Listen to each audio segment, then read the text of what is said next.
All right, kill him. Now freeze the freak solid!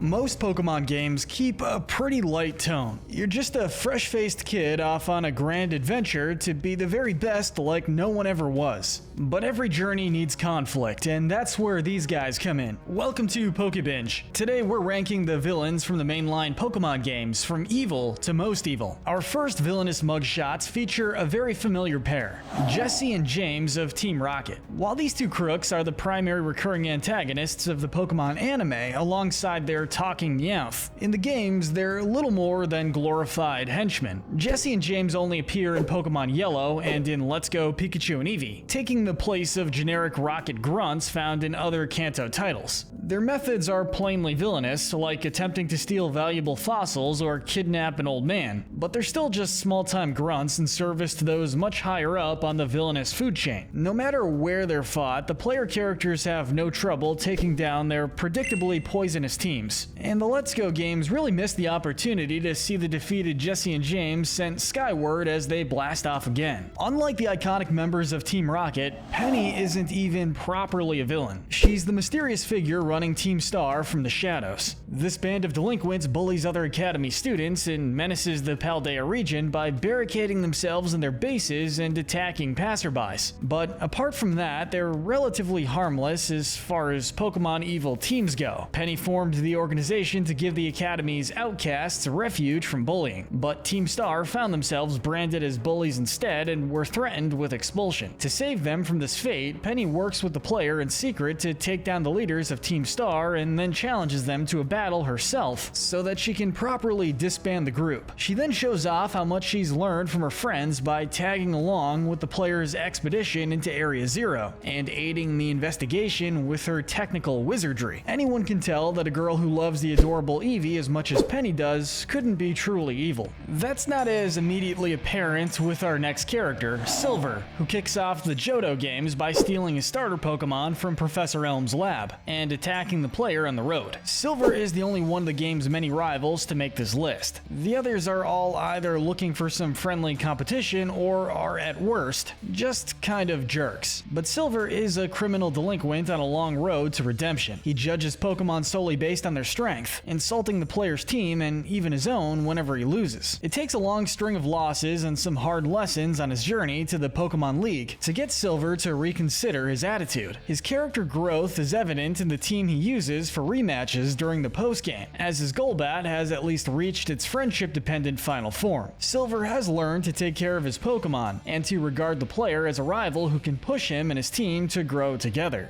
Given what we eventually learn of Silver's family history, maybe sometimes the apple does fall far from the tree. For further evidence, look no further than N. Raised by his adoptive father Ghetsis to believe that humans cannot coexist with Pokemon without abusing them, N takes command as the puppet leader of Team Plasma and enforces their creed of separating trainers from their Pokemon. While he has absolute faith in the ideals of his team and applies them with the zeal befitting the Pokemon world's equivalent of PETA, he remains cordial to the player and gradually comes to appreciate how close they are to their Pokemon. This doesn't stop him, however, from going through with his plan to befriend one of the legendary Pokemon of Unova and using its strength to hijack the Pokemon League just as the player is about to battle the champion. An open act of terrorism directed towards what seems to be Unova's main governing body would typically land N far higher on our evil list, but the young trainer comes to understand shortly thereafter that all his actions were in service to Ghetsis' selfish plans for conquest. After the player defeats Ghetsis in battle, N breaks free of his father's influence and of the corrupted motivations of Team Plasma. He forms his own splinter group of loyalists to care for weakened Pokemon, and 2 years later he joins another young trainer in opposing the resurgence of Ghetsis and his minions. Even leaving aside the terrorism though, wouldn't you be annoyed if your dad named you something like Natural Harmonia Gropius? What even is that name, Ghetsis? The true leader of Team Plasma doesn't have much better taste in minions either. Zinzolin takes the reins in Pokemon Black 2 and White 2, serving as the face of the new team and its aggressive designs on Unova. Their target this time is the legendary Kyurem, which matches well with Zinzolin's preference for ice Pokemon and Sub-Zero strategies. The organization's new theme is on full display when Plasma's flying frigate freezes Opelucid City. Zinzlin may lose points in the evil ranking for remaining an underling to Plasma head honcho Getsus, but the threat he and his followers pose to the climate of Unova simply cannot be ignored. And to think, in the original Black and White, Zinzlin griped about being stationed in Driftvale's cold storage. Maybe all it took was a taste of leadership for the guy to let it go and realize that the cold never bothered him anyway. Not every villain can be that chill though. Guzma of Team Skull is as far from a well-adjusted antagonist as you can get, and is in fact one of the more volatile villain team leaders. He and his grunts have completely taken over Po Town, driving away the residents and allowing it to decay into a vandalized, rundown wreck. Team Skull causes trouble for people throughout Alola, although it's eventually revealed that their crimes and intimidation tactics are all in service to helping them survive after being abandoned by their families and by Alola's Island Challenge system. Skull's leader fields the perfect Pokemon to represent the squad's mentality. Golisopod, a big hulking bug that loves to run away from its problems with its emergency exit ability.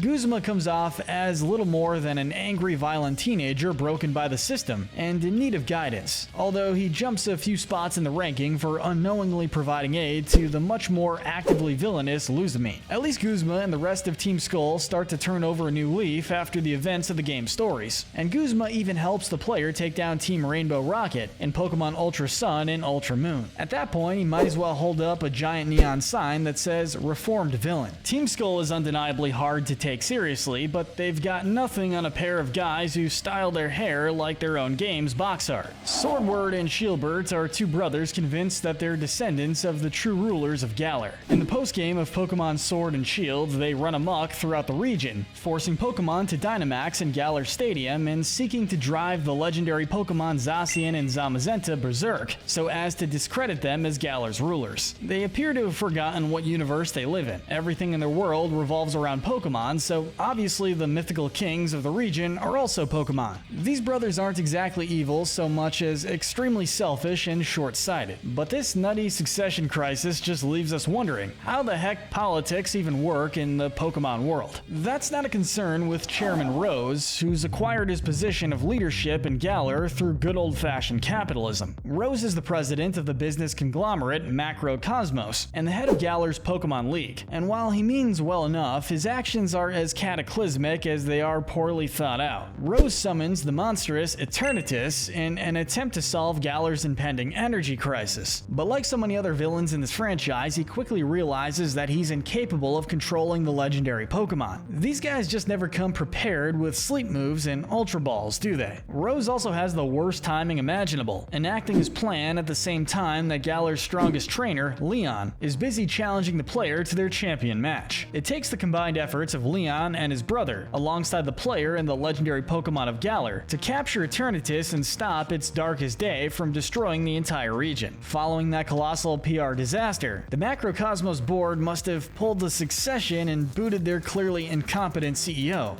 because Leon takes command of Rose Tower from then on. And we really can't blame them. But you know who we can blame? Hoenn's evil teams, because they permit their leaders to drag them along on even more ridiculously harebrained schemes than that. Maxie and Archie represent the competing organizations of Team Magma and Team Aqua, which are also out to control legendary Pokemon. Maxie read the reviews of Pokemon Ruby and Sapphire and is looking to use Groudon to clamp down on the notorious too much water criticism. Archie aims for Kyogre to do the exact opposite, because of his deep, abiding love of boring water routes. Neither team leader ever stops to consider the massive ecological damage these Pokemon will cause until it's too late. And not even in the remakes, where their goals are marginally more fleshed out, does the jump from Step 1, release the legendary Pokemon, to Step 3, profit, make any sense. At least Archie and Maxie are willing to team up with the player to oppose the other, even if it's still for the same nonsensical reasons. You can tell that we're getting into the big leagues now, with villains who threaten entire regions with their selfish and short-sighted antics. Professor Sada and Turo are two such villains.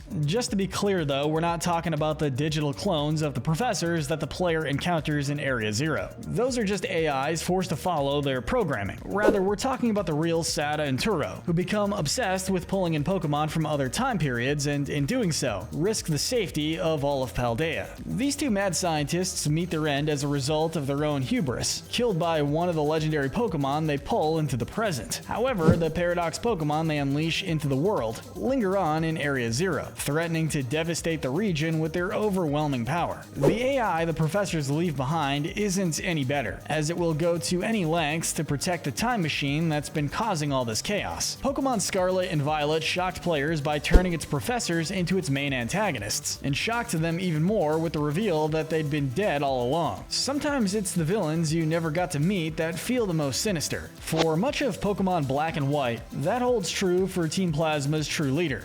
Ghetsis is the real mastermind behind the organization, pushing them to separate trainers from their Pokemon so that he can take control of Unova, with no one to oppose him. Even after his true goals are revealed and his son N turns on him, Ghetsis refuses to give up on his dream of conquering Unova with the power of its legendary Pokemon. In the sequel games, he turns to the icy devastation of Kyurem and its potential to freeze the region solid. Ghetsis forces it to fuse with the legendary N has befriended, and sends this new hybrid to attack the player. Just as before, Ghetsis' scheme ends in failure, and he's left on the verge of a mental breakdown and no longer fit to lead Team Plasma. Ghetsis might have gone into full-on Batman villain mode by the end, but a sympathetic Mr. Freeze he is not. It's a good thing that his son is able to look past the years of abuse and still try to forgive him, or we'd say that this guy was totally beyond help. Ghetsis is in the running to win the award for the Pokemon world's worst dad, but there's no question of who's the worst mom. Luzamine's obsession with the Ultra Beasts quickly becomes a hazard for all of Alola, but what sets her apart from most of the other antagonists in this franchise is the uncomfortably personal edge to her villainy. She controls and emotionally abuses her two children so badly that they both run away from her, and she recreates this toxic maternal dynamic with Guzma as a way of controlling Team Skull for her own end. She's at her worst in the original Pokemon Sun and Moon, where she fuses with Nihilego in Ultra Space and has to be taken down by the player before she comes to her senses. This murderous mommy dearest is the source of some of the darkest character writing in the series, a point brought home as we watch her daughter Lily slowly growing out of Luzamine's influence over the course of the game. It's almost enough to make you forget that Luzamine is also involved in the plot to open up wormholes all over Alola and let a bunch of alien monsters swarm the islands. Well, almost. Moving away from the string of terrible parents, we come to villains whose omnicidal designs place them even higher in the ranks of evil. Lysandre has become so disillusioned by humanity's failures that his solution is to hit a big ol' reset button in the form of a machine that will wipe out all life in Kalos. Lysandre's existential dread is as French as his setting, but as a villainous motivation, his longing for a perfectly beautiful world doesn't exactly inspire a ton of support outside the ranks of Team Flare. The player is ultimately successful in preventing Lysandre from draining the power of a legendary Pokemon into the weapon and firing it off, although bringing that thing up from the ground must have wreaked havoc on the housing market in the nearby town. How do you sell a giant doomsday device just sitting there in your backyard?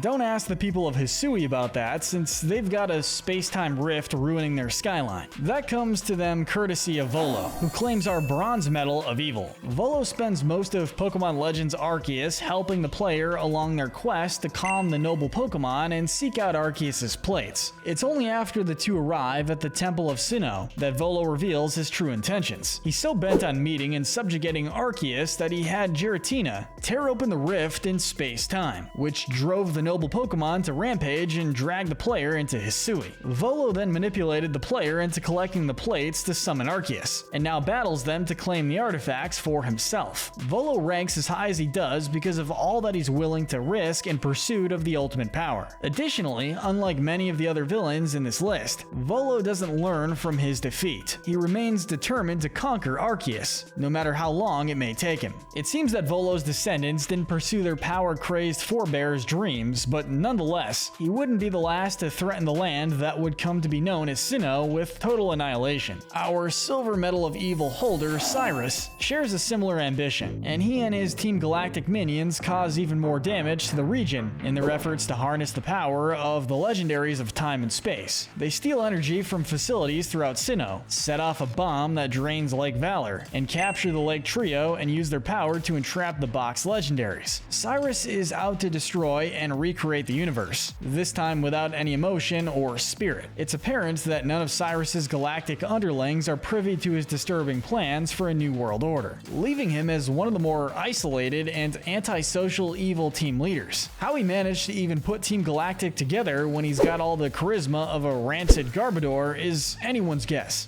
Networking and organization are key traits in a franchise where most of the antagonists lead their own villainous conglomerates, and that's why we're awarding the Gold Medal of Evil to Giovanni. He may be the OG Pokemon villain, but don't think for a minute that he's coasting off the kind of notoriety that keeps Bowser and Ganondorf in business. No, Giovanni's at the top of our ranking because he'll pull out all the stops to get there and stay there. Pokemon's very own Godfather will make anyone an offer they can't refuse, up to and including the player, and he inspires such fanatical loyalty in his Rocket underlings that they'll commit acts of terrorism just to get in touch with him again after he's fled the country. Defeat only pushes Giovanni to pursue even loftier goals, and by Pokemon Ultra Sun and Ultra Moon, he's devised a scheme to use wormholes to conquer the multiverse. His transformation from Mafia Don into comic book supervillain complete, Giovanni recruits all the biggest and baddest names in the series to help him achieve this end. He's even packing as his ace a Mewtwo, the series' original overpowered legendary. It's truly a testament to the player's skill, and they're able to take on Giovanni's very own Legion of Doom and still come out on top.